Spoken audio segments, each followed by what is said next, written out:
Nairobi County is very stable. Each and every governor has his own styles of leadership. You've just seen, just recently, we were ranked the 6th most dynamic city in the world and the most dynamic city in Africa.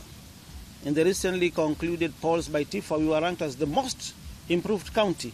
So that is a clear indication that we are committed to deliver services to the great people of Nairobi. My friend, we are in a different county, and I was just about to name my full cabinet, plus nominate my deputy governor. That one is going to be done soon. I've accepted the resignation.